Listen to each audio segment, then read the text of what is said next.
Hello. I am continuing my brush overview series for Hakuhodo, and today I have the Ougi brushes.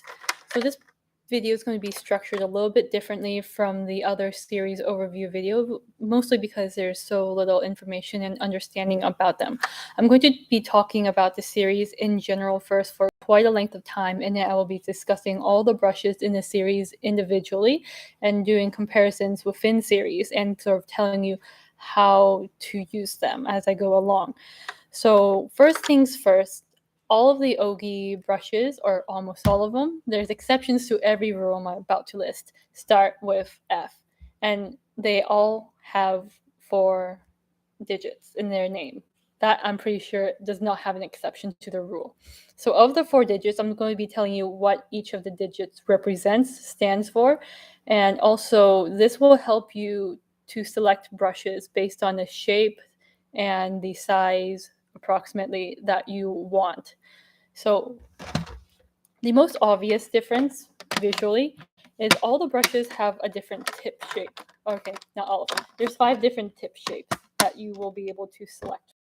So here are 5. I'm going to talk about them in what I think are the categories that make the most sense. So here are my notes on Ougi shapes. Like I said, there are 5. I just realized everything. Anyways, this is standard. So there's a standard fan Ougi shape, and the shape is represented by the second digit. So for the standard Ougi shape, there is the digit 1 and there's the number 1 and the number 5 in the second digit. So this is your normal fan shape that we're probably used to seeing in the Western makeup world, but they break down into 1 and 5. So 5 is what we're most used to seeing, where it's flat across the top if you turn it on its side. So this is an example of that. And then 1 is sort of Hakuhodo's invention edition. So if you know like the little compact fans, the Ougis have the same shape, where it's a fan, but you turn it on its side and it has this nice taper to it. So this is 1, and then this is 5. You see that flat top versus the sort of tapered round top? Okay, and then the next one here is the 3. So it's a fan shape, but with a little bit of an angle. And when I say a little bit, I mean it's kind of not obvious. So here you go. This is angled in comparison to the, say, standard fan shape. So you can kind of tell that the one between my thumb and index finger is the 3, and the one that I'm holding with all the other fingers is the 1. So the 1 has this tapered round shape on the profile, and so does the 3, as you can see. And then we have what's called the Maru shape, or the round shape. On the Hakuhodo USA website, these brushes are labeled with round. If you look on the Japanese website or anywhere else, they're called Maru. So they're round, kind of like a ball. So if I was to hold these two up together, this is standard, this is ball. Oops. There we go. You can see the shape difference. And again, the Maru shape has the signature taper to a point. Not point, but you get the idea. And then finally, there's the number 4, where it's called the Tsubomi, or the bud shape. So I need more hands. I'm going to put this down. I'll bring it right back. So if we're looking at the standard shape, this is the 1. The angled shape, there's not much of a difference. If we're looking at the 1 and the 2, this is the round shape. And then we're going to bring in the 4. So you can kind of see they gradually get narrower. Okay. Standard with a taper, Maru, round, and then Tsubomi, bud, or narrow. This is called the narrow on the Hakuhodo USA website. So I'll post these pictures to Instagram, and hopefully remember to link the Instagram picture in the description so you can kind of have a visual guide for how to pick the brushes, because your functions will differ based on the brush shape. And then these shapes get a little bit harder to tell apart when you go down to eye brushes, because depending on how you wash and dry the brushes, sometimes the shape will be a little more wide or a little more narrow. But when you're using them, there's going to be a difference. So starting with the standard, depending on the material, you might not get as much spread, but the whole point of the Ougi series is to kind of provide a brush for the way that most Japanese women like to apply their makeup, which is pretty sheer, pretty natural. So you have a lot of flecks, as you can see. And then because of the way they're crimped, they go back to the normal shape. And then you have all this surface area here, but when you turn it inside, you get a pretty controllable brush. You can do blush, you can do contour, highlighter, if you like area of effect highlighter. You can do it with a face brush, otherwise you go down to the cheek brush size to do it. So here you go. This is the standard. And then if we're going to look at it in comparison to the angle, so this is standard, this is angle, they do, again, both spread out. But you're going to feel a little bit of a difference in terms of firmness between the standard and the angle, because the angle does have a little bit of a shorter side. It's going to be more compact on one end. So this one, I can go and twist it this way all day, but then going the other way, there's more resistance. So if you really like to just apply makeup and you don't care about directionality, standard will be better. If you're a bit more precise and slow with it, the angled brush will be more versatile, because you can use it to apply things the way you can with the standard, but depending on how you hold the brush, you're going to get a different effect. So I believe I used an angle brush in a previous video where I was showing you how to orient the different angles on your face to get different effects. So for example, if I was going to use this brush with bronzer, I'd load it up in the pan, kind of just like wiggle it, tap it to distribute it. And then depending on where I wanted the most color, I would hold the brush a certain way. So this is the short side, this is the long side, this is going to apply more sheerly, this is going to apply more strongly. Say with bronzer, you want the most color in this band here, but I want color over my whole face. So what I would do is I would put it this way with the short side up and sheer side down, and apply it this way. So most color is here, less color is here. And then if I was to do jaw too, I'd do short side down here, long side up here. So then it's be more sheer here, and then a little bit of stronger color here. And then if I was doing forehead, I would do short side here to get the most color here in the most prominent part of the forehead where it's going to get the most color. And then the sheer side would be along my hairline where sometimes hair is covering and I wouldn't get as much of the sun. Likewise, if you're using this as setting powder where you want the most powder here, and then like less powder, say here.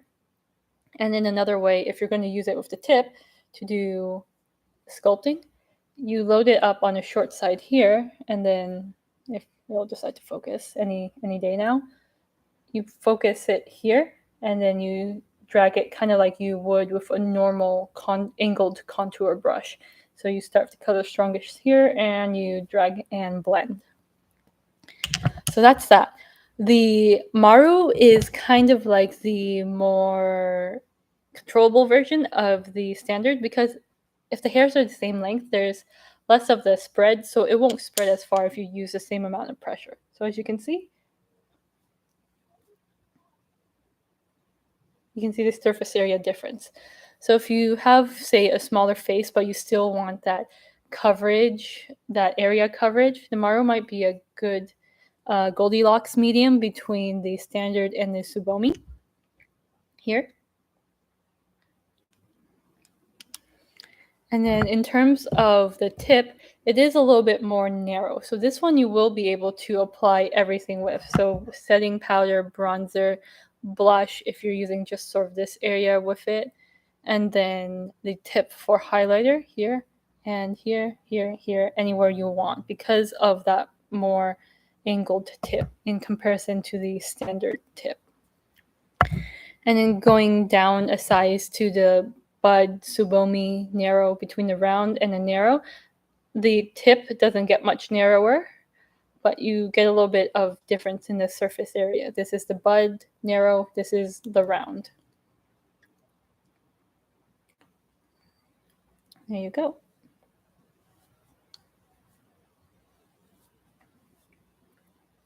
And then I'm going to compare the bud to the standard. There you go. And these hairs are the same length overall from ferrule to tip. And again, to see the tip shape, pretty much the same. The difference will be in how firm it feels. So if I'm going to just sort of run this all over the skin, the Maru feels a little bit softer, the Narrow feels a little bit firmer, but functionally they don't make that much of a difference. In goat, in squirrel, a little bit of a different story. And then finally we have the 5, the flat. So as kind of explained a little bit earlier, the difference is in the tip shape.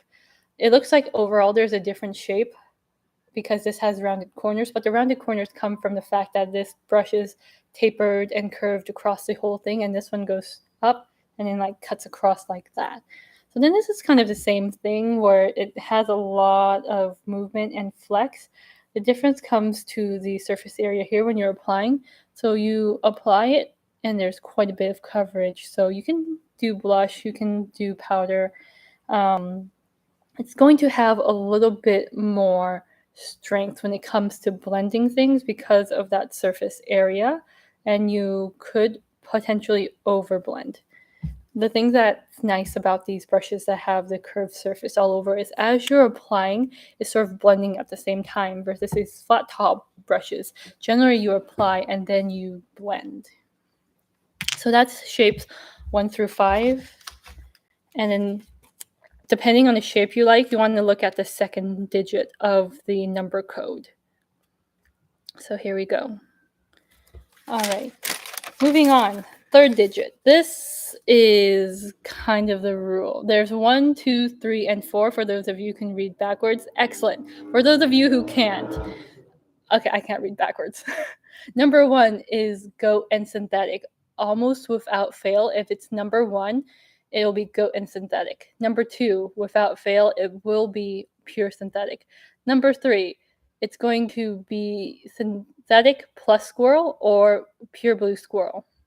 So the purpose of the synthetic in these brushes is to give it a little bit more structure and a little bit more firmness. So with the 3s, you'll have to check individually, brush by brush, if it's pure blue squirrel or blue squirrel and synthetic. And then number 4, almost without fail, is synthetic mixed in to goat hair, again, to provide structure because these brushes are a little bit thinner, and if they're long, they require the synthetic to provide a little bit of a buttress to give it a little bit of a firmer texture and keep it from completely puffing out and looking like a poof ball. Because the point of these brushes is they're not supposed to be a poof ball. And here are a couple exceptions. 8451 is completely synthetic. Again, number 2 is usually the ones that denote completely synthetic. There's a wild card 7012, that's hog. And then there's 4004, which is from the original fan brush before fan brushes were a thing in the Ougi series. This is all goat. So those are the 3 exceptions I was able to find. If they add more later on, hopefully they adhere to these rules like I've kind of found. And as for the first digit in the brush code, generally it goes from 1 through 8, and then as you go from 1 through 8, they get smaller. So 1 will be the biggest sizes, the face brushes, and then you get down to 8 and you have things like eyeliner brushes, eyebrow brushes. 1 and 2 tend to be face brushes, down to sort of 3, and then 4, 5, 6, you could toggle between very large eye brush or cheek brush, and then 6, 7, 8 tend to be eye brushes. The distinction between face brushes and cheek brushes in the Ougi line is kind of difficult because of they function varying depending on how you hold and use the brush. So in general, 1 are the really big ones, 1 and 2s are the really big ones, and then I feel like 2, 3 are still big, more manageable, and then 3, 4, 5 is probably where most people will find their sweet spot. But of course, there's exceptions to this rule. There's probably more exceptions to this rule than anyone else or any other number rule. And then the fourth digit is within shape sizing as far as I can figure. So what I mean by that is within shapes. This is the number 4, the narrow or Tsubomi or bud shape. So this one, if you look at the fourth digit, it's a 0. And then as you go into the eye brushes, the fourth digit gets bigger. So in general, I think if you've been with Hakuhodo brushes for long enough, you've kind of figured out the bigger the numbers get, the smaller the brushes get. And that applies to paint brushes as well. So that's probably the most standard thing about the numbering system in the Ougi series, which is that the last digit tends to denote the size of the brush. All right, let me do a little bit of reorganizing here so I can get to talking about and comparing the brushes. Alrighty, so this is the ones. This is the standards. Nope, that's the standard. And then actually, I'm kind of looking at these right now. I'm like, okay, which one is which? Okay, that's the standard. That's the one. Okay, that's definitely the Maru. The Maru is probably the easiest one to identify. That's the 5. Okay, the 5s and the Marus are the easiest to identify. Here's the angled. There's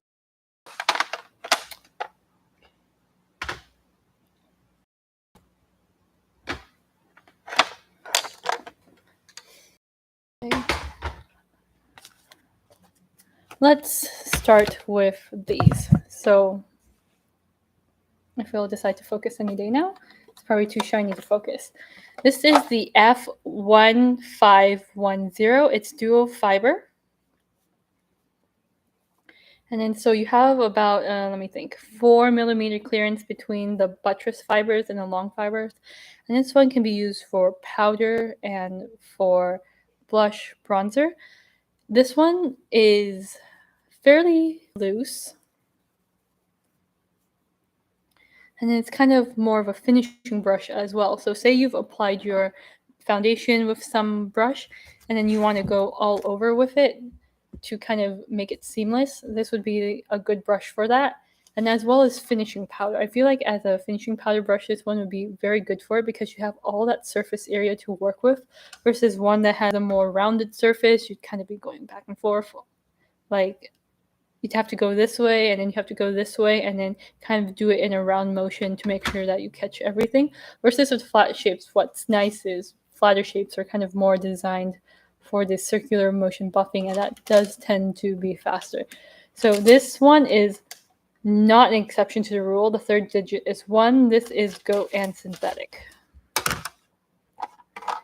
And then this is the F152. This is all synthetic, so the short hairs are synthetic and the longer hairs of the dual fiber are synthetic. And this one is a stronger brush. So if you have a foundation that has a very thick, creamy texture, this one will buff it out nicely. So you kind of apply it, spread it, and then you use the brush itself to spread, and then use the sort of flat tip to blend. It's also good with cream contour, cream blush, kind of move it around. As far as cream blush goes, wouldn't be my favorite for it because of that flatness, and I do prefer brushes with the rounded tip for applying blush. Let's compare this to the F3122. This is all synthetic as well, but you can see there's the big difference in the flex.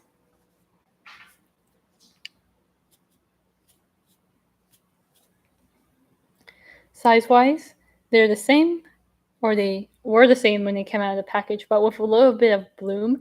This is made from a synthetic designed to imitate goat hair as closely as possible. So it does bloom like goat hair does. This one is made from the traditional nylon, that's the longer, and then the goat simulant in the buttress hairs. So this one is a little bit less due to the nylon hairs keeping everything together. And then this one would be a good option if you're looking for vegan brushes and would like to see the difference that the manufacturing process makes. So this one, again, because it's looser and floppier, better for finishing, better for powder products, probably not so great for liquid and cream products because you're not going to get much blending power with it. However, for finishing, this would be a good brush to do it. Okay. Now we're going to move on to this one standard fan brushes. And then I'm referring to the second digit in the brush. This is the F1110. This is sort of the biggest size they have. This is a goat and synthetic mix as denoted by the 1 and the third digit. This is kind of like the standard fan brush. Let me grab that.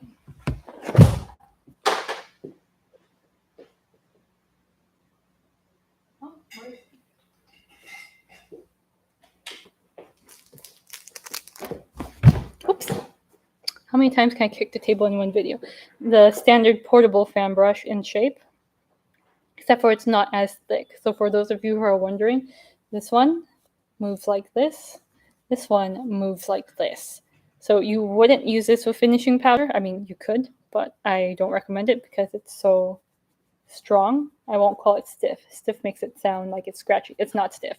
This one would be much more adequate for finishing because of that flex, that blend. It's not going to move the products underneath. So you can use it for setting powder, for bronzer, for blush, if you'll decide to focus, for blush, and then for highlight, and you're going to get more of an area of effect highlight, for contour, for sculpting, and then with a lighter touch for finishing. Okay. There, put that there, put that back later. And then we move down in size to what could be face brushes, what could be cheek brushes. So we have these guys. This is the step down in the digit 1. So for size reference, this is the big face brush, and these are face/cheek brushes. So let's start with the squirrel. F3131. For squirrel, it's surprisingly springy, and that's because of the crimp here. So you can use this for setting powder, for blush, for highlight, and because this brush is smaller, it does have a more refined tip so that you can use it for highlight. Again, for sculpting, the way I would do it, if this one would be to draw, to blend, and then blend up, kind of licking it into oblivion. Down here, and then you can get the side of the nose with this one, and this size would honestly be my pick if I was to pick a all-purpose brush for travel or just for convenience sake, that I can just pick it up and do anything that I want with it. So highly recommend this one, the 3131, for powder products only, because this is squirrel. I'm not sure if this is squirrel and synthetic or just squirrel, so check the website. And then we have the F311. This is the goat and synthetic version, and it does have enough strength to apply cream products. So if you have a cream or a liquid blush, you can apply with that. If you prefer your foundation to be more sheer, this actually makes a pretty good foundation brush. Kind of reminds me of the Sonia G fan brush from the Lotus set. This one just has a bit more flexibility and less firmness to it, but it does blend foundation around pretty nicely if you don't apply a lot of foundation for full coverage. So again, the usual, spread it around and then take this brush to blend it out. And because it's tapered with that shape, you can get it anywhere you want. Cream contour, cream blush, liquid, highlighter, blush, contour. This brush can do it all. Another one I highly recommend, the 3111. And then this is the F1121 as denoted by the, 1121, yes. As denoted by the 2, it's all synthetic. And you can see this is made of the goat simulant, and it's pretty darn close in the way that it performs and behaves. The synthetic that they have for the goat simulant has a feel to it that's a little bit different. So with the normal synthetics that you're used to, the nylons, it just goes slip. This one does have texture to it, sometimes more texture than the goat brushes have. So this one would be used for the same thing that I described for the F3111, and because this is synthetic, I feel less bad about abusing it all over. So, and then this one does feel a little bit more firm than the goat. Even though they're packed in at the same density down here, this one feels firmer. The F1121. Alrighty. Let's move on to the angled brushes. So we have the large face size, and then we have the small face, large cheek sizes. So let's start with the large. And then this is what I was kind of saying earlier, that the angled shape is a little bit hard to tell from the standard shape sometimes, but once you feel it, you can feel the difference. So this is standard, these are angled.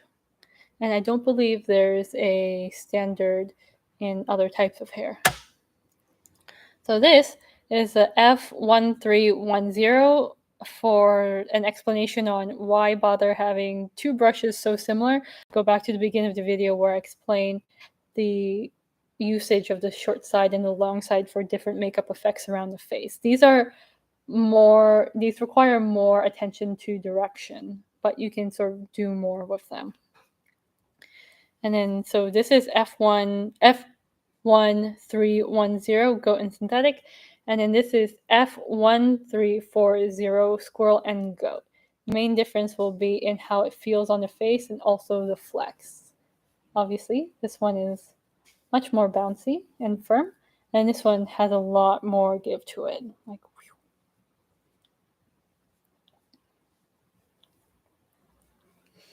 And then this is actually soft enough for people with sensitive skin, the goat and the synthetic one. It just depends on how sheer you want. If you're going for very, very sheer makeup and you want a big brush, the F1340 would be my pick. But if you want to save some money, this one's $92, this one's $170. This is pretty good, it's pretty soft, so your choice. And I realized I didn't do a size comparison for the standard brushes.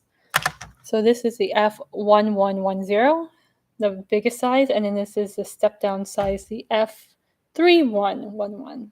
Here we go. Here. And then angled here, standard here.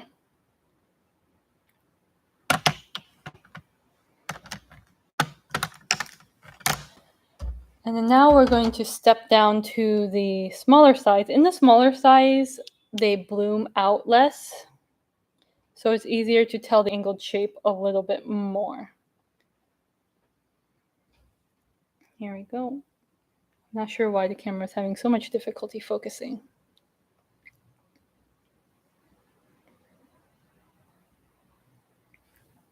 And here's the size difference.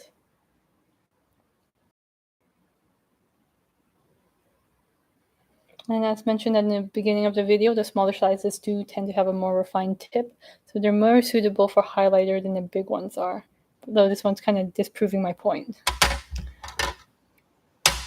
So, in terms of the flex difference between the large size and the medium large size, here we go. Like, I'm pressing both with the same pressure. This one goes through right away because the hairs are much longer, while this one feels firmer due to the shorter hairs. This one's going to feel like a veil, where this one feels like a puff or a sponge. So let's take a look at these three. So the top is either all squirrel or squirrel with a little bit of synthetic mixed into it. This is the 13332. The middle one here is a 1312. That's going to be goat plus synthetic. And then we have the goat and squirrel mix, which is the 1342. And again, the primary difference is going to be what you can use it with. the goat and synthetic, you can use it with whatever you want, wherever you want, with whatever sort of situation. For example, if you're very humid, goat and synthetic is probably the way to go. Again, it's pretty soft blend. And then the squirrel and goat and the pure squirrel, I would recommend just sticking to powder products with them and using some other brush you care a little bit less about to apply setting powder first, so you have less tackiness, the brush gets less gunky, and then you have to wash it less often. So here we go, comparing the flex between the pure squirrel and the squirrel mix. Let me hold it better.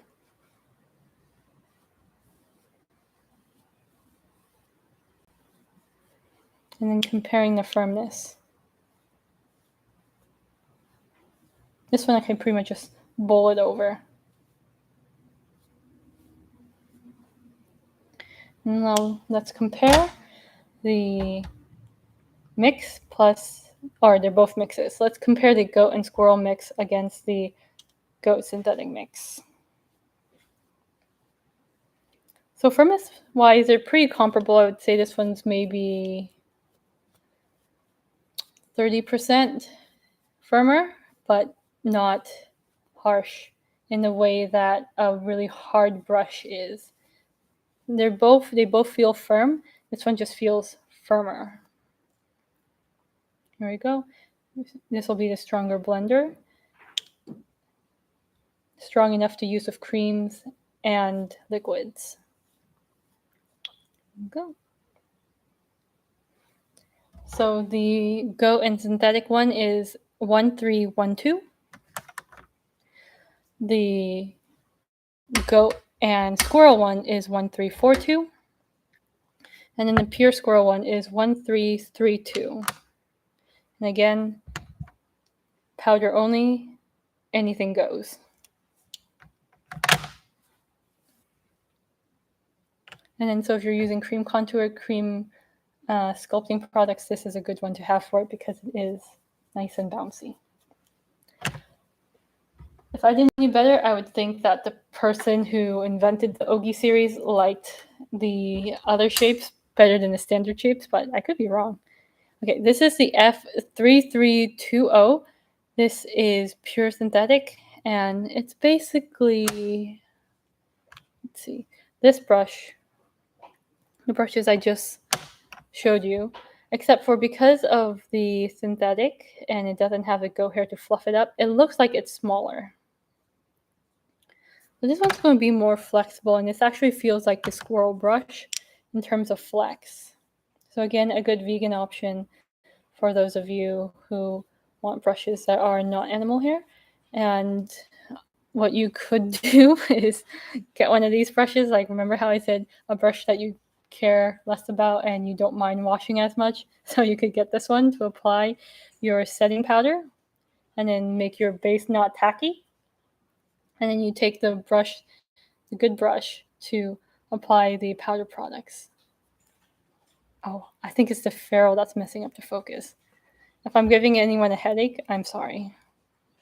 So this one for setting powder, this one for blush, highlight, powder, contour, all of that. So honestly, you could probably do your whole face with 3 brushes. Your base brush with the F1312, setting powder with the F3320, and then all the powder products that you want with the F1332. Okay, moving on to the Maru and the Bud brushes.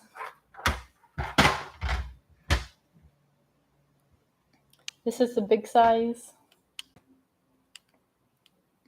So the F1230 is pure squirrel, or squirrel and synthetic, I can't remember. And then this is the F1210. This is goat and synthetic. And then this one is the F1240, mix of goat and squirrel. Again, primary difference here is going to be in the flex.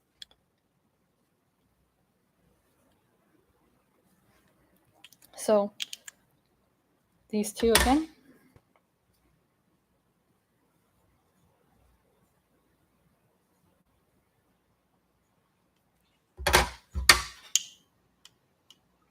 And then, as I mentioned in the beginning of the video, the advantage of the round, the Maru shape, is that the tip is more pointy. So even with the largest size of the brushes, you can do highlight. So you can do powder, bronzer, highlight here, shading for contour, apply the blush, patting it on, and you can actually get it here, but the brush is a little long for that. So if you want to actually do detailed sculpting, I would recommend the size down. So all Go is F1210, mix, Go and synthetic was the F1210, Go and blue squirrel is 1240, and the all squirrel, possibly with a little bit of synthetic mixed in, check the website, is 1230.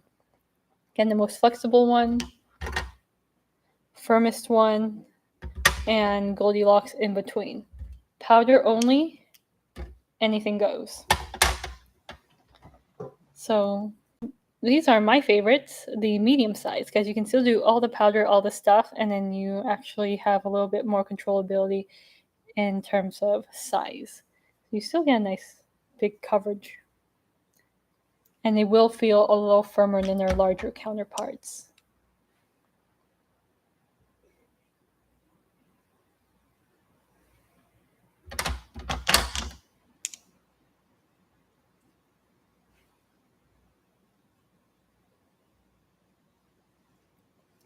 The Go and synthetic mix one is these 3210, and the pure squirrel, or pure squirrel possibly with a little bit of synthetic mixed in, is the 1230. I'm going to sound like a broken record.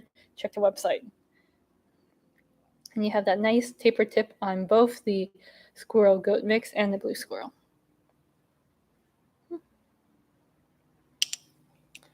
So honestly, the Marus are probably my favorite. Maybe it's just because they're in the middle. So you have the standard, the Maru, and then the Tsubomis I'm going to cover next. The Marus are solidly Goldilocks, so I would go for medium width and then medium size, medium large size. Okay. And then we have the Tsubomi brushes. Here we go. And here we go. These, I think they knew what they were doing. They only have the sort of large size for them. So if I was to compare the large Tsubomi to the large Maru, they're the same length, but because of the more compact width of it, they don't have a medium size for these brushes. They only have the large size. And they do feel more firm than their round or their standard fan shape counterparts.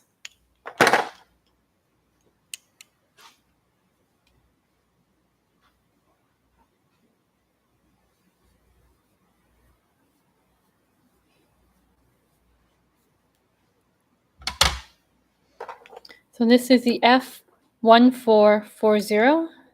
This is the F1430. And this is the F1410. So here we go. Nice tapered tips on all of them. The Goat and synthetic one is obviously going to be the fluffiest because Goat does that. And then the pure squirrel one, as usual, is the softest and the most flexible and the slimmest. So you can see with this one, if I kind of shake it, the tips will move. This one, it's not going anywhere. Again, powder, bronzer, setting powder, highlighter, sculpting, blush, and then sculpting down the nose. And this one is actually my preference for finishing brush. I'm not sure why I like this one in the mix of goat and squirrel more than, say, the Maru. It just feels better. So the bud version is a 1440, and the round version is a 1240. Did I say that right? 1440, 1240. Yeah. Comparing the 1210 to the 1410.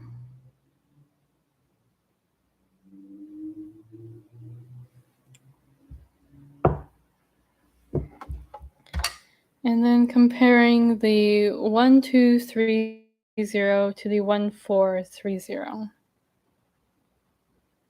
And for those of you who've joined late, the second digit basically tells you the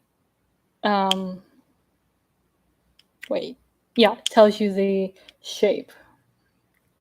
Third digit tells you what it's made out of.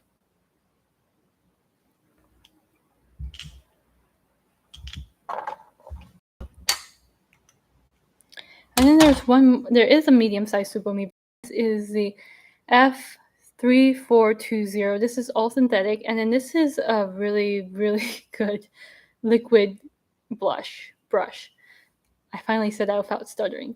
So you take this one, a little bit of cream blush or a little bit of liquid blush.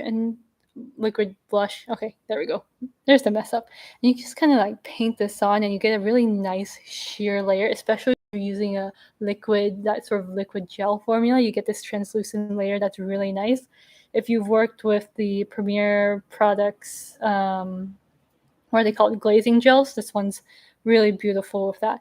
As a foundation brush, it's a little too flexible for my liking with that, but you can absolutely use it to apply like a liquid bronzer or anything where you need sort of a glaze of color over. So that's all the face brushes. I'm going to put these aside, read the comments in the chat a little bit, answer questions there, and then move on to the eye brushes.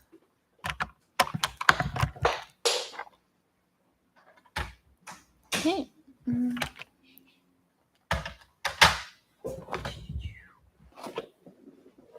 Taking a drink of water. Okay, let's see, where have we gone? Okay, from Sydney, really intrigued with the Ougi.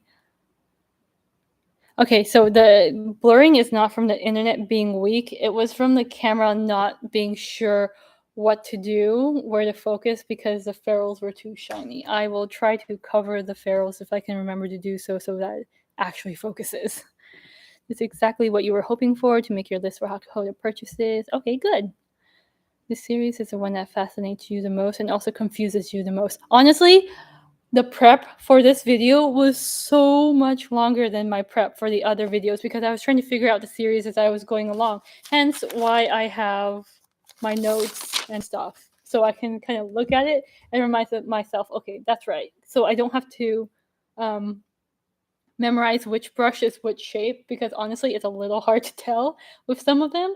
And I don't have to memorize what they're made out of. So I will post these notes online to Instagram and hopefully link them in the video once I get around to it. Okay. The Hakuhodo headquarters is actually in Japan, but I would guess you would call their Western branch headquarters Hakuhodo USA in Torrance. The brush factory is in Japan. I'm just in the sort of retail and shipping center for USA and international orders. So that's where I am. And then all my other Hakuhodo series videos are also filmed in the USA branch location. Special thanks to the general manager here, Marty, for letting me do it. Okay, now we're going to move on to, I lied. I said we were done with all the face and cheek brushes. These are the smaller cheek brushes. And hopefully I'll be able to find the comparisons to them. So let's start with the fan brushes that look like standard fans. So one of these is not like the other. Take a wild guess. That's right, this one. This is the F6130, very flexible little brush. I honestly wouldn't compare it to the ones I did before because this one is just so bendy. This one will apply stuff really sheer. I dare say that if you took, what was it, NARS Exhibit A, that fiery red blush, and you applied it with this, you probably would be okay not diluting it with another powder.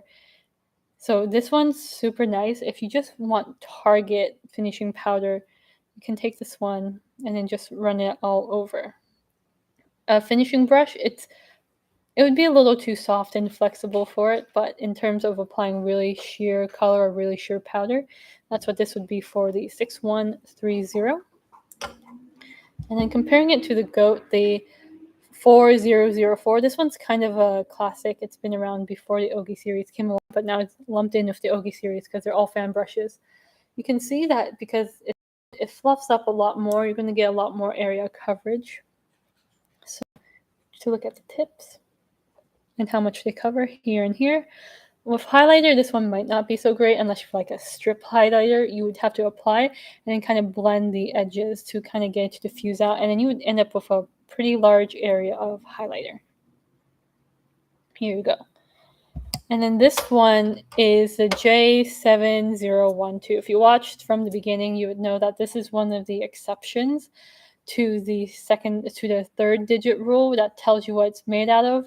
One, if the third digit is 1, it's normally goat and synthetic. This one's made of hog, and it is really quite stiff. What would you use this for? Several ideas. Most of them are pro applications. So one thing to do is sort of dip this in a liquid pigment and then flick it. So say if you needed to get spotting effects, you'd put in this and then you go like this at the person and get it to fleck on. So if you had like sort of a light translucent brown color, you could get a freckle effect by just going like this with it. Otherwise, it's not the most nice brush to feel on your face because it is quite stiff. Like, just look at this. Normally hog is used for eyebrow or possibly lash separation. Another thing you could use with this, and I've actually used some brushes of this before, is you put it into a silica or a talc powder and then you apply it to the roots for dry shampoo. Or you could put it into a hair coloring powder and then use that on your hairline. So then sort of like mine is uneven, so if I want to look really nice for pictures, I put it into a brown black eyeshadow and then kind of apply it through here to put a shade. It's basically the same idea as filling in your eyebrows, but on a much larger scale. And then the reason I would use this for applying dry powder is because if you think about it, the Mason Pearson brushes are boar bristle, and then the boar bristle redistributes the oils in your hair to kind of move it through. Same idea with this, except for with the powder, you kind of absorb it and then move it along at the same time. So this is the 7012. And we're going to look at the dual fiber brushes. This is the J7011, the 6520, and the 7514. So this is kind of the oddball out. Extremely long nylon bristles that stick out from the sort of buffering hairs. You're going to get really sheer application with this. So if you're using a very, very metallic highlighter, this would be one way to make it look more normal. Or otherwise, if you just want a very sheer layer of powder, this would be the brush for it. I wouldn't use it with liquid blush. It doesn't quite have the strength for it. If you wanted to use it with liquid blush, I would pick one of the other brushes, or I would use this one. This is a 6520. Even though it's so bendy, it does move stuff around nicely. One of the reasons is because the natural hair here kind of grabs more and then moves it along. And then it's flat tipped, but because of the size, you would be able to apply highlighter precisely. And then this is the even smaller size, the 7514, super precise. Here, highlight the brow bone, kind of shade underneath the mouth. This is the detail face brush. Do the nose if you want to get really sharp. And I don't know why it keeps going out of focus. Here we go. This is the difference. Not only is it shorter, but the dual fiber is shorter. And then we have this one. Okay. And then we have the regular shapes, but non-dual fiber. Oh, and these are angled. This is why I made my cheat sheet. Tell me which one is the angled and tell me which one is the regular. I mean, if you really look at it, yes, you can tell, but at a glance, it's a little difficult. But once you feel it, you can feel the difference. So the top one is the angled one, the bottom one is the standard one for those of you who couldn't see the difference.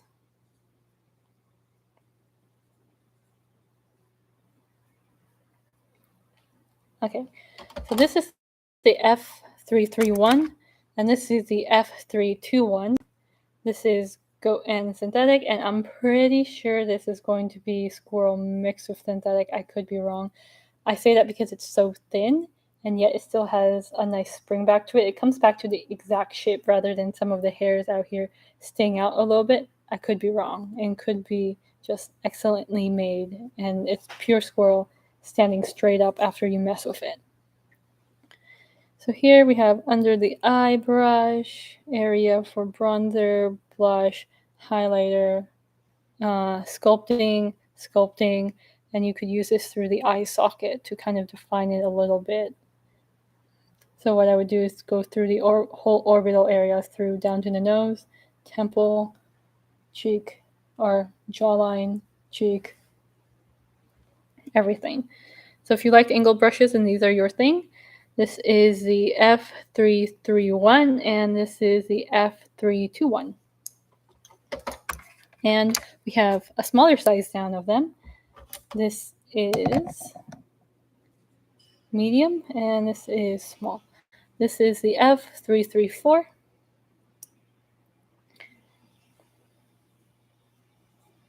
And then this one, because it's shorter, it does feel firmer and more bouncy. And of course, anything that this can do, detail-wise, this smaller one can do. And it would actually be a really good brush for, say, you just slap on the powder for the kind of defining the eye area, and you need a brush to blend out the edges quickly. You just run this through and then call it a day.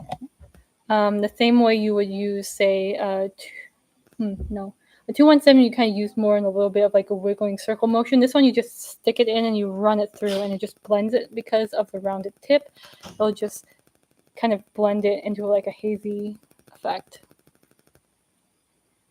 So it starts with short and wipe it through, kind of like if you were using a larger brush for your cheekbone. Let me find the largest size of the angle and compare it.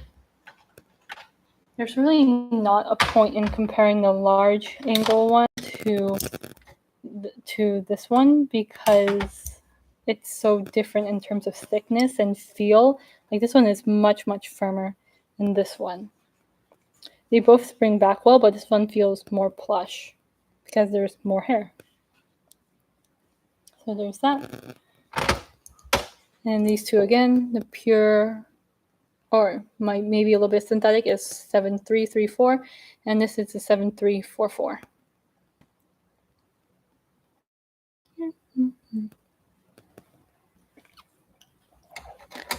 And then we have the 6141, the 6131, and the 6111.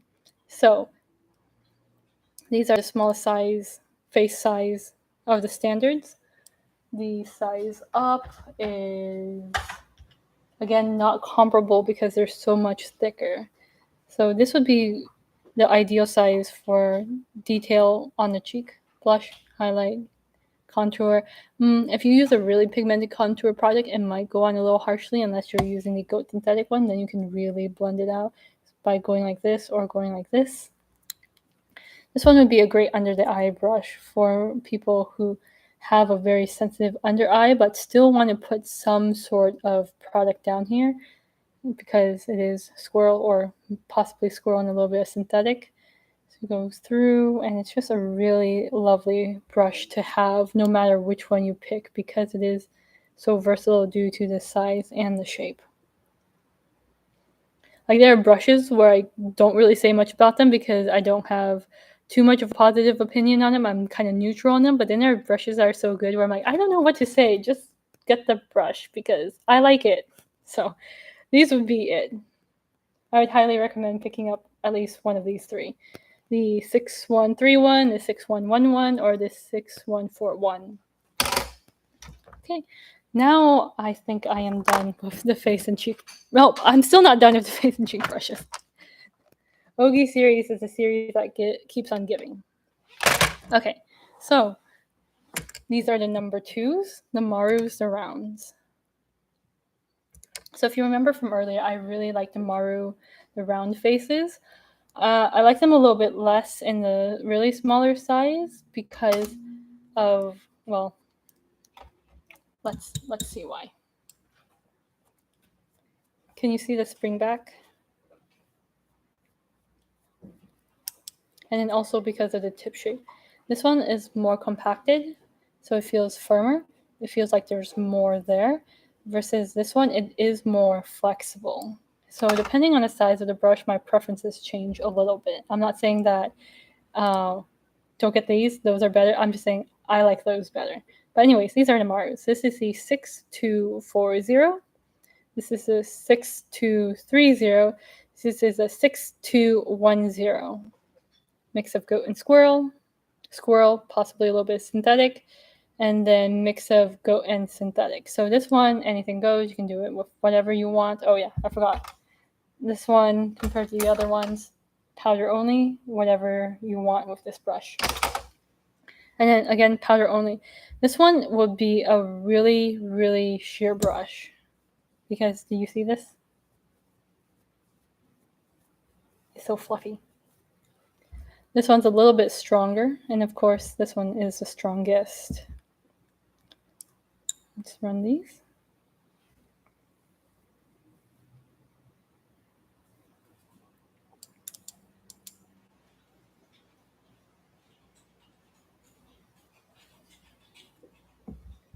And run these too.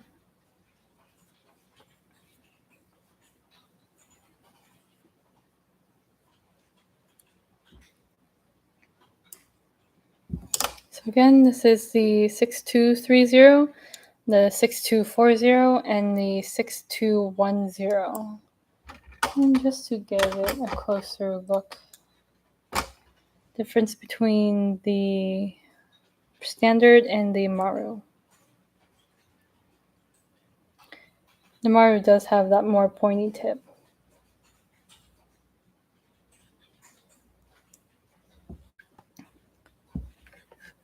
And if we're going down to the smaller sizes of the Maru, this is the 7214. This is the 6216. This is a dual fiber one, quite springy.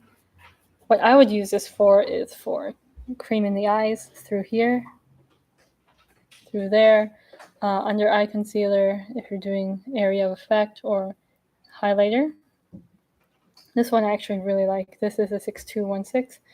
And then this is the 6214. So all synthetic, all synthetic. The difference is this is the goat simulant synthetic with standard nylon, and this is the all goat simulant synthetic. Actually, I think I do know why I like the mixed one better.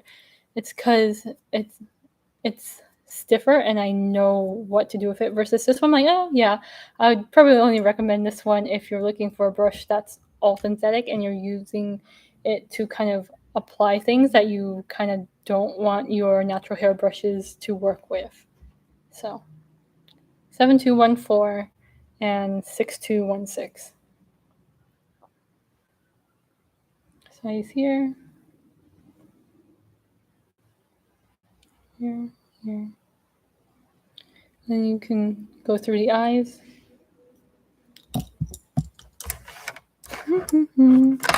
Finally, the Tsubomi brushes. These are like cat tongues.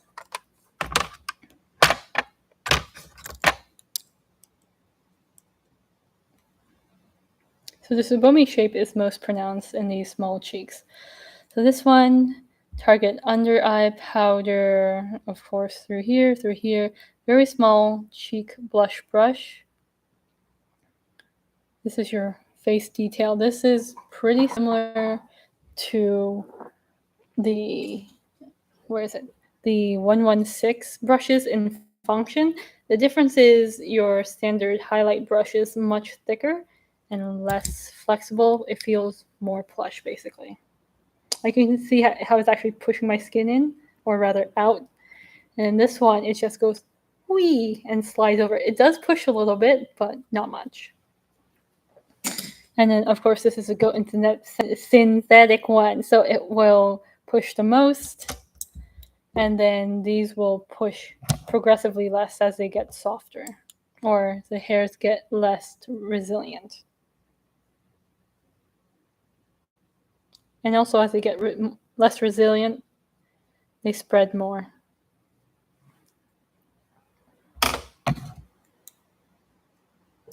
I'm saying synthetic, goat, and squirrel so many times, they're starting to sound like not real words anymore.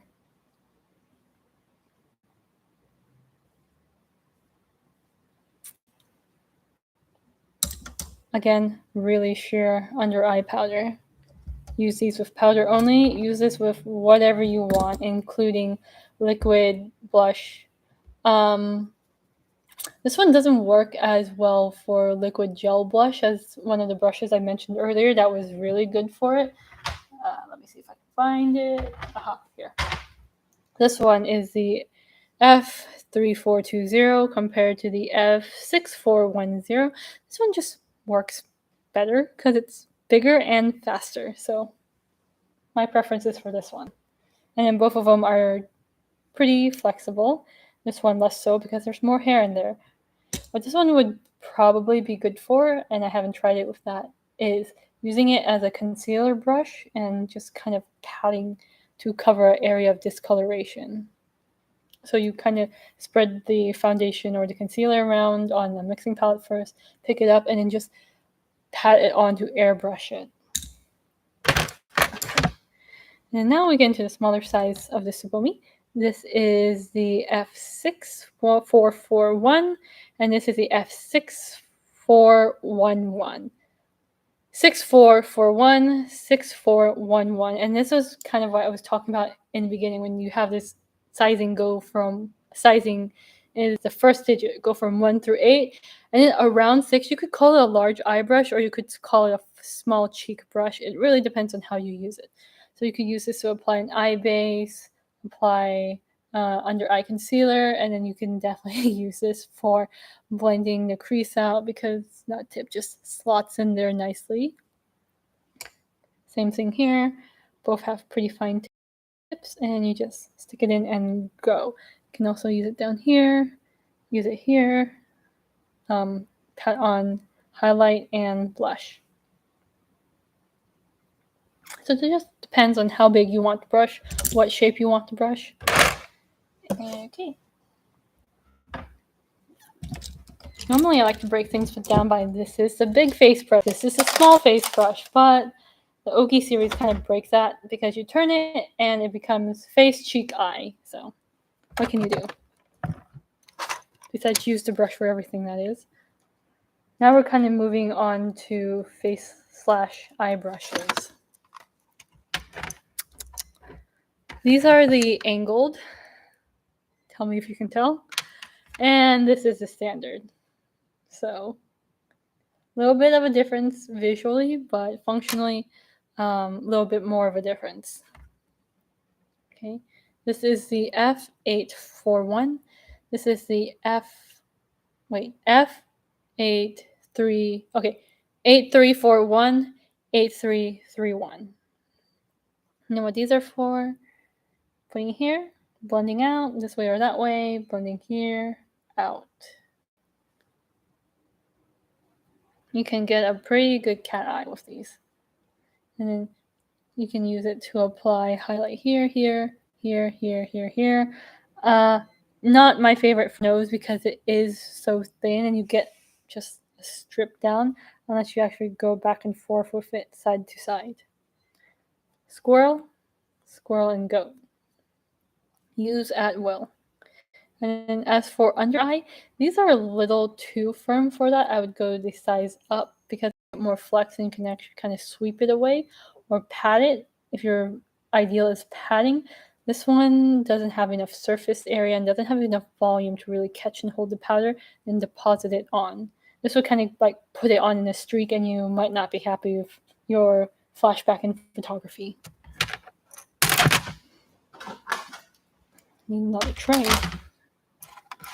These are the standard brushes. Again, the difference is the standard brushes are less directional This one, you have a direction you can go in. With these, you can just go wee and call it a day. Back and forth, back and forth. So on the top, we have the 8141. On the bottom, we have the 8131. And then we have the 7145. So if we're comparing them all side by side like this, these two are the same. This one's just slightly smaller, but I am going to just lump them in like this first because... Okay, let's see if you can hear it.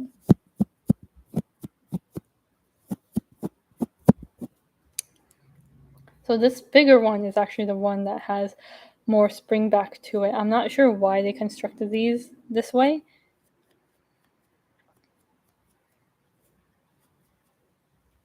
But this, the bigger one, in my opinion, is the better blender.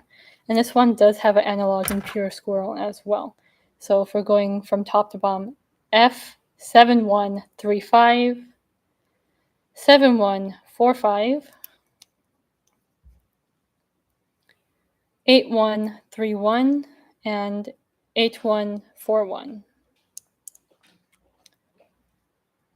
So these would be your lid brushes / blending brushes.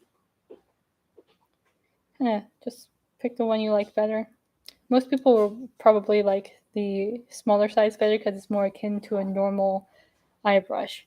So you use this to apply your lid powder and then outline the eyes if you want.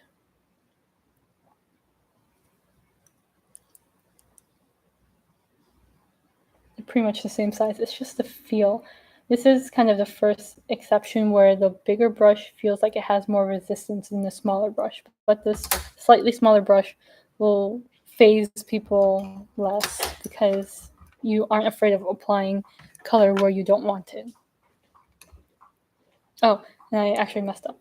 There's a F115. So F145, F135, F115. I missed this one by accident because it looks like it's smaller, the goat one.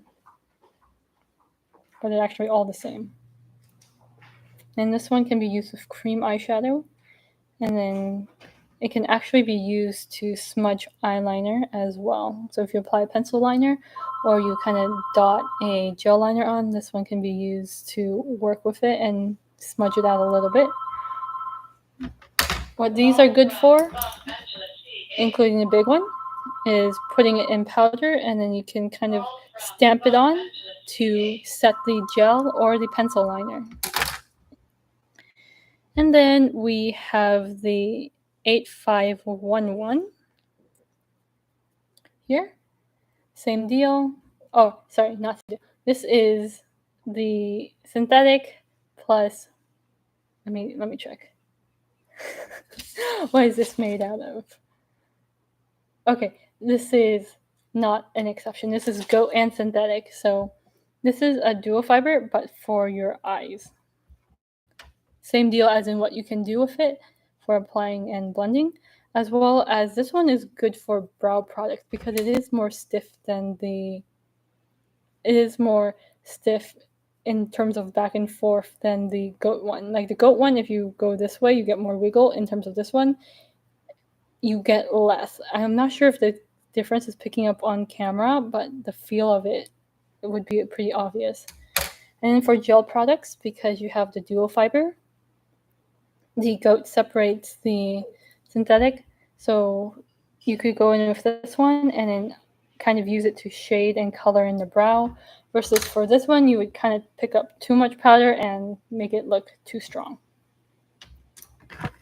And we have the small eye brushes / the eyebrow brushes here.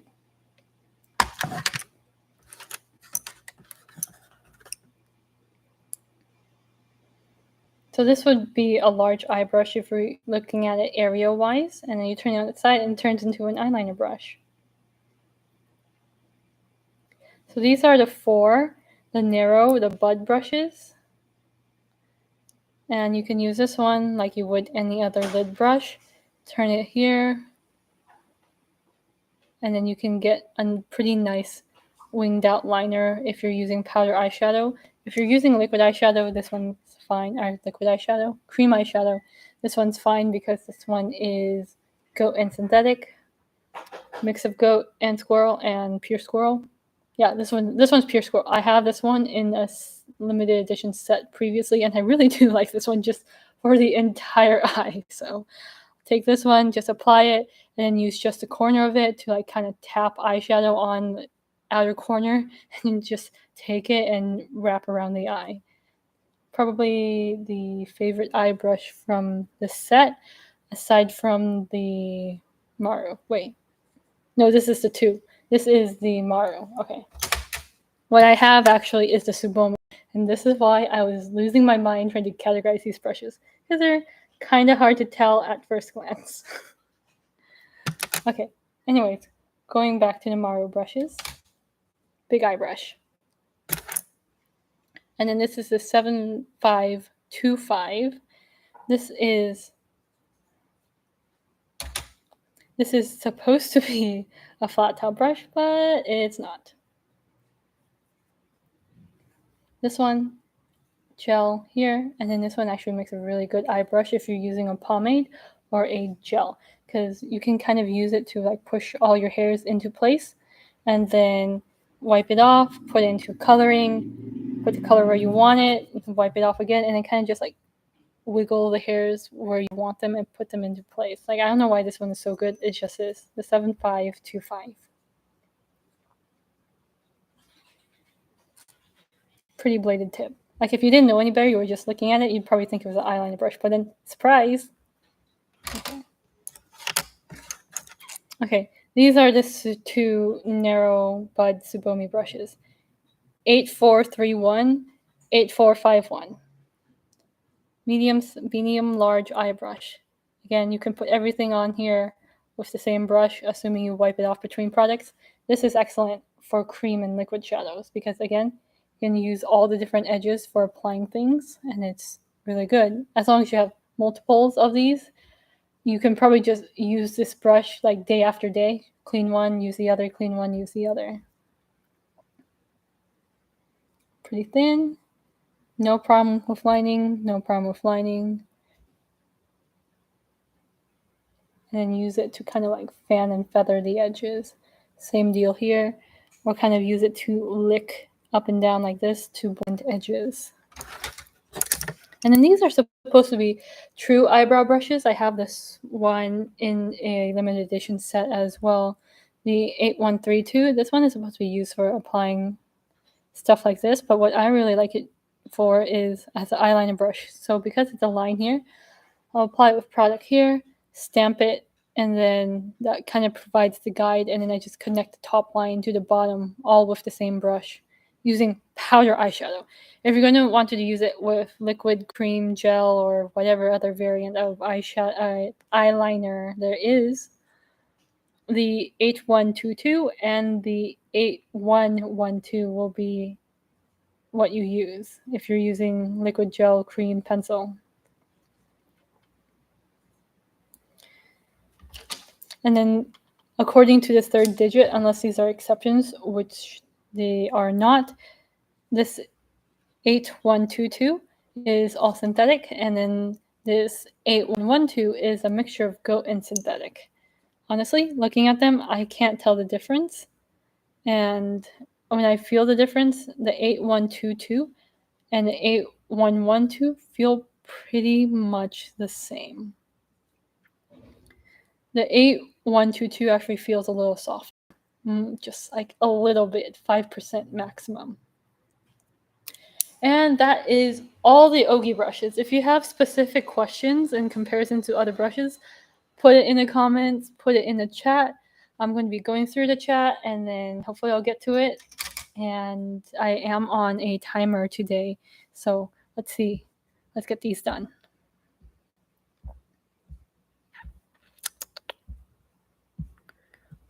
Got some spam comments I'm going to have to get rid of. Okay, maybe before I do that, let's review. Ougi brushes have, and I'm sorry the writing is mirrored. Ougi brushes have 4 digits. The most important, in my opinion, is the second digit, which tells you what shape it is. If it's 1, 5, it's a standard fan brush shape. Let me find it. So this is a 1 for the second digit. It's a standard fan brush shape. The 1s denote that it has a tapered point, while the 5s have a flat top point, or no point rather. Haha, there's no point to the brush. Okay, I amused myself. Okay, and then these, if the second digit is a 3, that's the angled.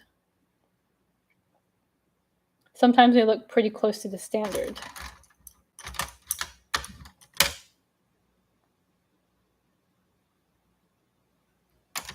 And then if they're a 2, they're narrower than the 1, and then those are called the round, or on the USA website, or the Maru on the Japanese website. And I am going to lose my mind trying to find and separate these brushes, not that they're all jumbled in a pile. Here we go. And then we have the Tsubomi, or it's called the Tsubomi, which means bud. It's called narrow on the USA website.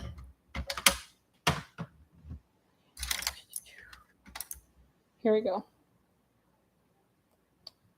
These have a 4 in the second digit. So second digit, again, in my opinion, is the most important because it tells you what shape. So normally when I look for brushes, I look by shape, and then shape denotes function. So here we go. And then the second most important thing is the material, because that tells me what I can or cannot use it with. So third digit is the material. Congratulations to those of you who can read backwards. But anyways, third digit is the material. If it's a 1 as the third digit, it's goat plus synthetic hair.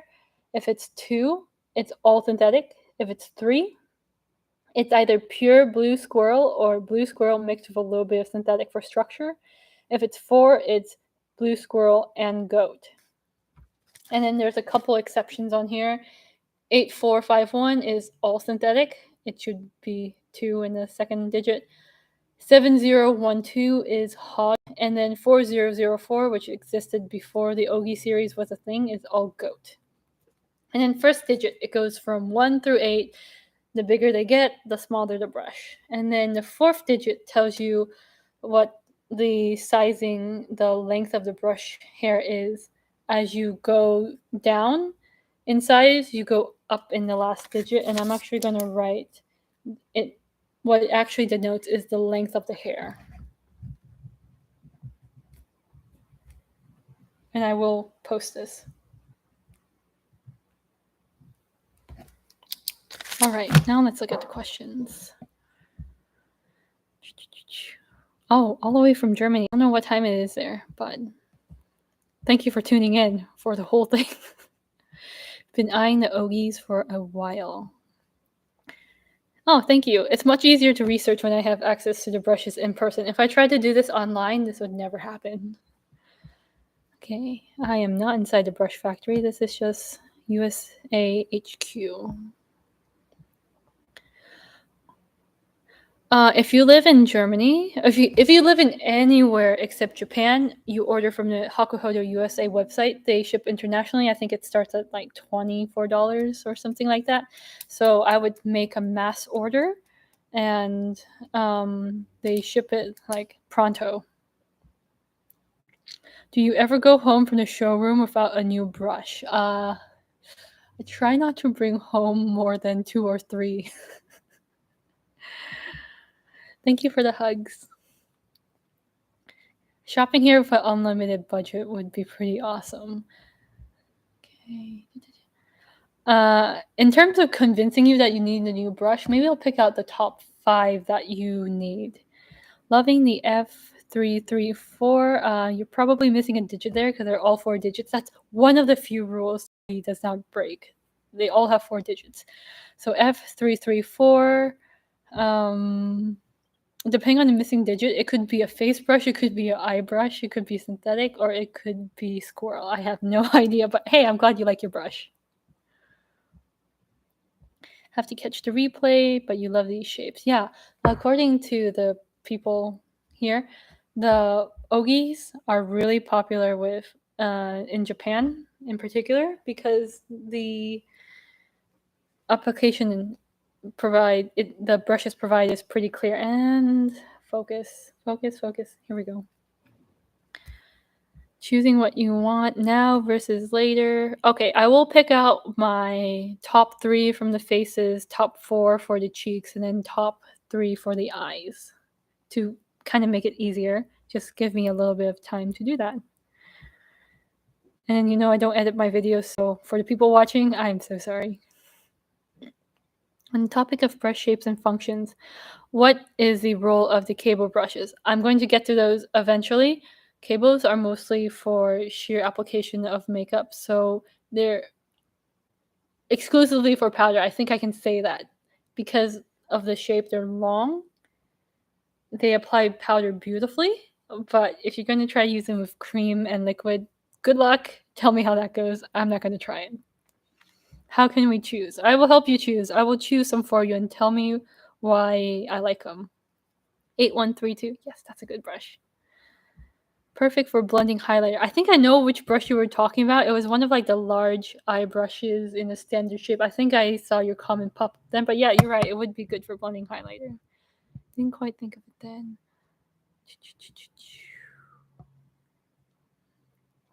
Hakuhodo is pretty nice for letting me film here.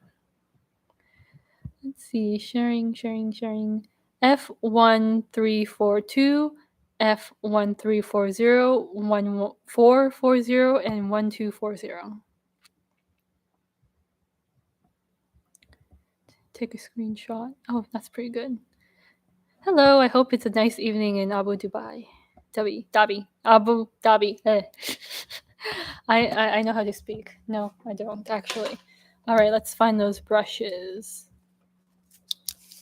1340, 1440, 1240.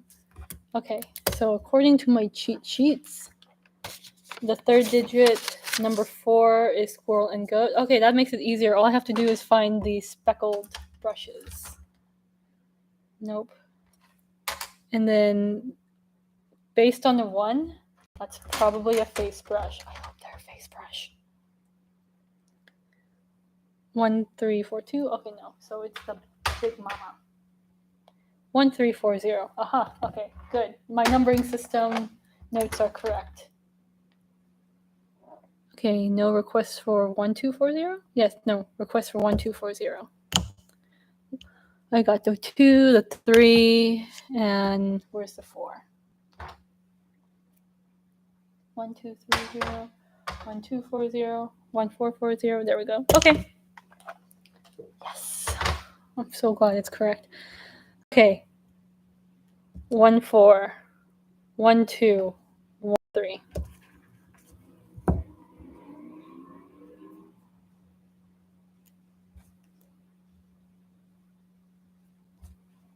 Okay. 12 is the Maru. Wait. Hang on. Nope. Did I get this right? Okay, yeah. 12 is a Maru, 13 is the angled, and then 14 is the bud. So round, angled, narrow. Here we go. Maybe this would be better. Sort them by width instead of number. If I'm comparing the tip, these two have the most pronounced pointy tip. This one less so, but they all kind of do the same thing. So finishing powder, setting powder, bronzer, blush, highlight. This one can do it. It does have a little bit more of a defined tip. The goat and synthetic one fluffs out more. It's more round, so I wouldn't use it for highlight. But this one can be used for highlight, contour, swipe, all around, all over. And then this one is directional. So if you put in bronzer, more color gets applied on the short side, less on the long side. And then you flip the brush depending on where you want the strongest color. And then here. Round brush and narrow brush are not directional, so whichever way you use it, it's all good. And then the difference between this and this is this feels a little firmer, this one spreads a little more.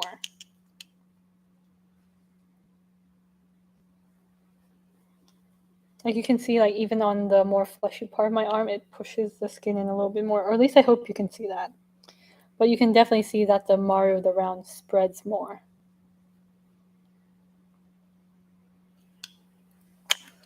All right, let's pick my favorite 3 from each. I'm going to pick my favorite large brush, my favorite cheek brush, my favorite eye large or face small brush, and my favorite eye detail. I think that's how I will do it. So, let's see.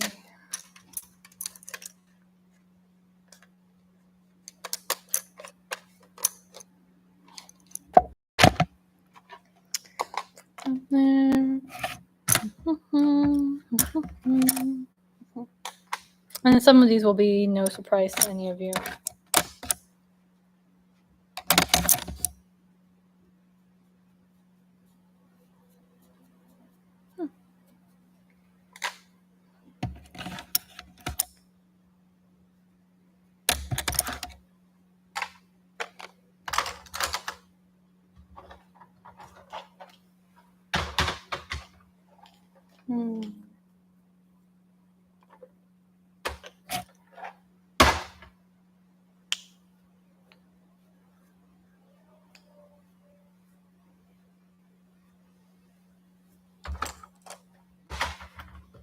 So many brushes, I don't know what to do with myself.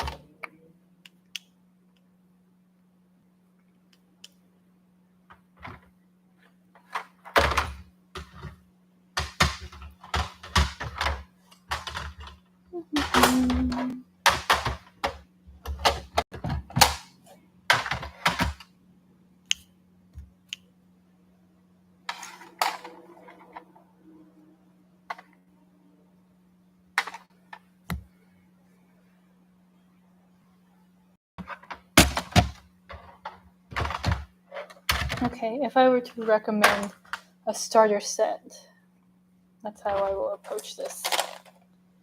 If I were to recommend a starter set of these,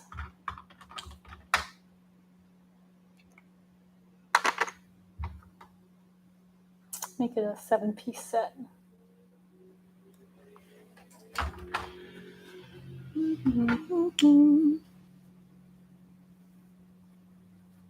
I'm not going to include a foundation brush though. That's the exception.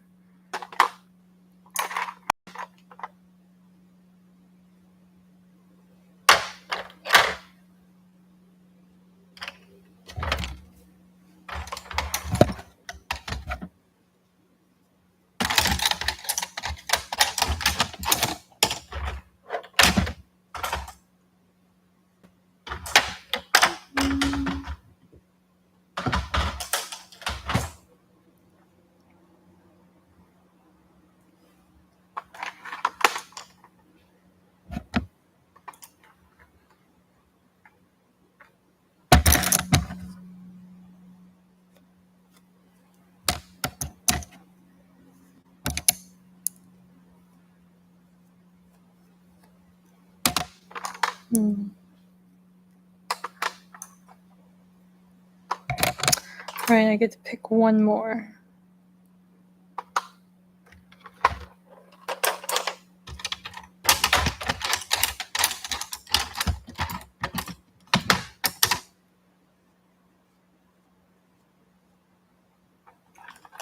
Okay, I think I have my set of 7.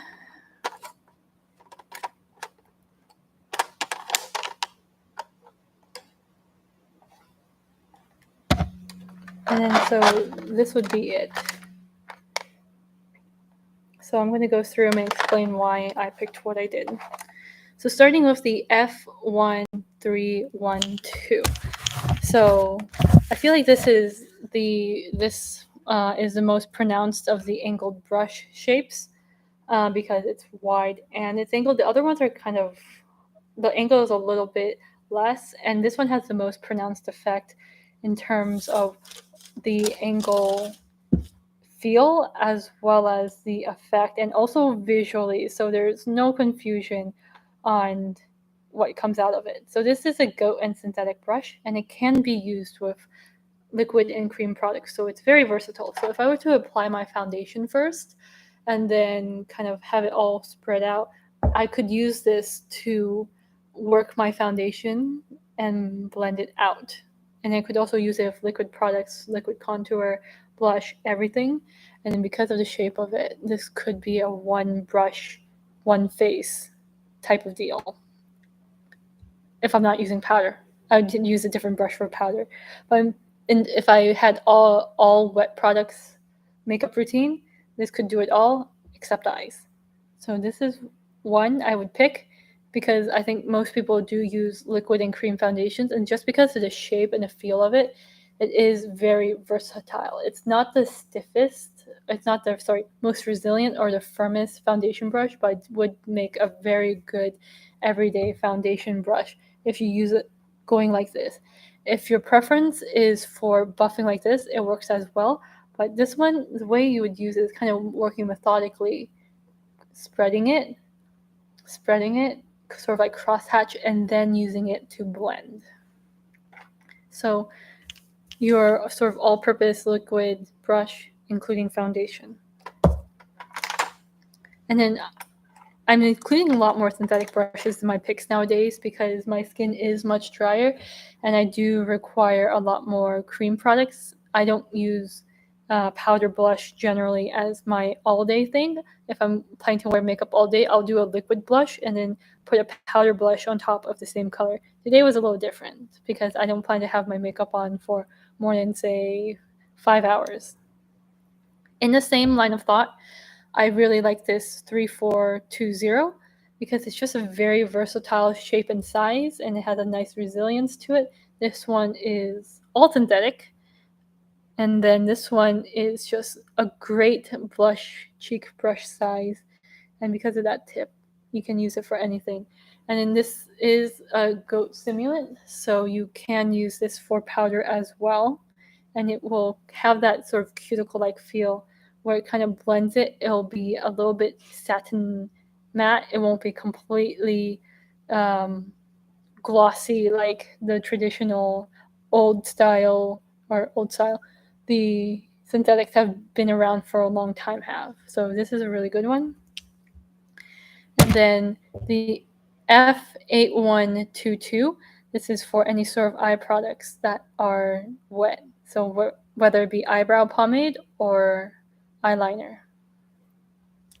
So these three in and of themselves are a pretty good liquid cream makeup set. And then for powders and for natural hair brushes, I'm going to assume you already have a foundation brush that you really like. So here we go.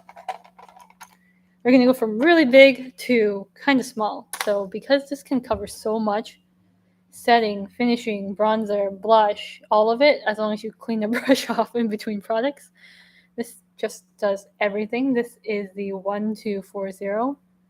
Just does everything. The only problem is you're going to need more than one of these because if you use the same brush day after day, it might get a little gunky and your makeup might get kind of muddy. But it's okay. That's what the Cinema Secrets brush cleanser is for. And then so you have a brush that covers the whole face as well as face detail. Now for a true face detail brush, the 6131. So then this will be like this fine, small things, just like if you're not using powder all over, just like the under eye powder, a little bit in the T-zone, highlighter, blending highlighter, as someone said, more sharp sculpting. This is face and cheek. This is cheek. And also a little bit in the eye if you wanted to just sort of like sculpt through here and up through the temple. This is your large eye brush. Lid, a little bit of powder into the eye if you so wanted.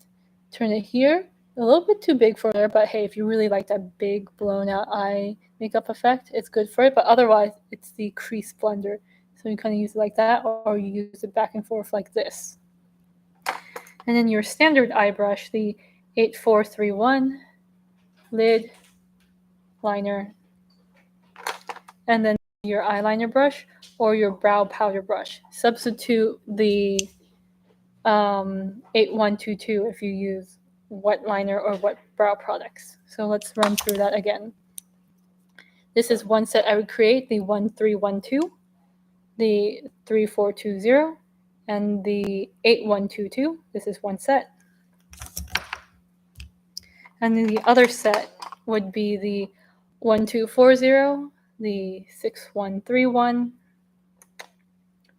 the 8141, 8431, and the 8132. So I have time for one more question, and then I gotta skedaddle and clean up because somebody's coming to the brush showroom and it looks like a murder scene. Okay. Took a screenshot. Okay, Abu Dhabi. Okay. You agree with ski couture? Okay. You're welcome for the comparisons. What are people using for brush cleaning? The thorough brush cleaning. A lot of people use Dr. Bronner's Liquid Magic Castile soap. Hakuhodo themselves has a bar that's pretty good. I kind of like the clear one better than the red one. I'm not sure why, but I just like the clear one better. It comes in a big bar or a small bar if you want to test the small bar, but even that lasts for a really, really long time. Other than that, baby shampoo is the other big one. And then I know that some people use dog shampoo because it kind of has cleaning, it has deep cleaning and conditioner in one. I'm currently testing that and I've been liking the results so far, but I'll kind of make a cleaning video eventually comparing all the different cleansers you can use and recommending my brush cleaning routine. So thank you for watching. Thank you for tuning in. Thank you for listening to an hour and a half of talking about brushes. I will see you guys next time. Bye.